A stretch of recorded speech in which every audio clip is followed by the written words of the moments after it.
Good morning. It's Friday morning, May 21st, 2020, and it's time for your morning walk with me, Sophfronia. I'm in New Haven this morning, briefly, because I'm hitting the road today with my son. We're going to Michigan, and I'm preparing for the residency there for Alma College's first MFA in Creative Writing residency. This morning, I want to share with you some advice my husband gave me just as we were saying goodbye. He said, "Don't do it all by yourself." And of course I knew what he meant. He's talking about delegating. He's talking about not taking too much on. And that may sound obvious. And I said that to him. I remind myself of that constantly. And it helps that I'm working with amazing colleagues. This has been a team effort the whole year, putting this program together. But I'm reminding you because I know that I have to constantly remind myself. I believe that maybe that it's our default position, that we just assume that we're alone and we have to take everything upon ourselves, even when it seems like it's a commitment that we've made on our own. And here's an example. I'm speaking now to our first cohort of students who will be coming to Alma next month.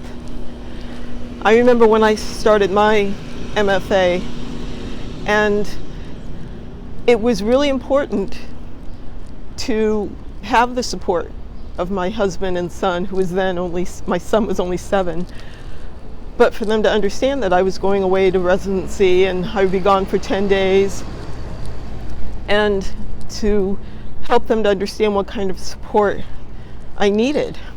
You know, I needed to know that they were going to be okay in my absence and that the house wasn't going to fall apart. But so there are things that you probably need too to prepare for some time that you want to focus on yourself, and you have to ask for it. You may not even know specifically what that is. Maybe it's just a text every day to say, "Hey, I'm proud of what you're doing." Or maybe it's photos that showed you remembered to water the flowers. But remember that whatever it is that you're doing, you are not alone. We have to remember to ask for support in everything. And we all have tremendous teams around us, whether we realize it or not, both at work and at home. It's a matter of trusting. And also remembering we're part of the bigger team, right? The universe, God, prayer. To remember to pray first, ask for the ultimate help, and trust that it will be there. I'm going to keep walking. I'm going to find myself a cup of tea and sit down for a bit before we hit the road. I will talk to you next week from Michigan. Take care. Bye-bye.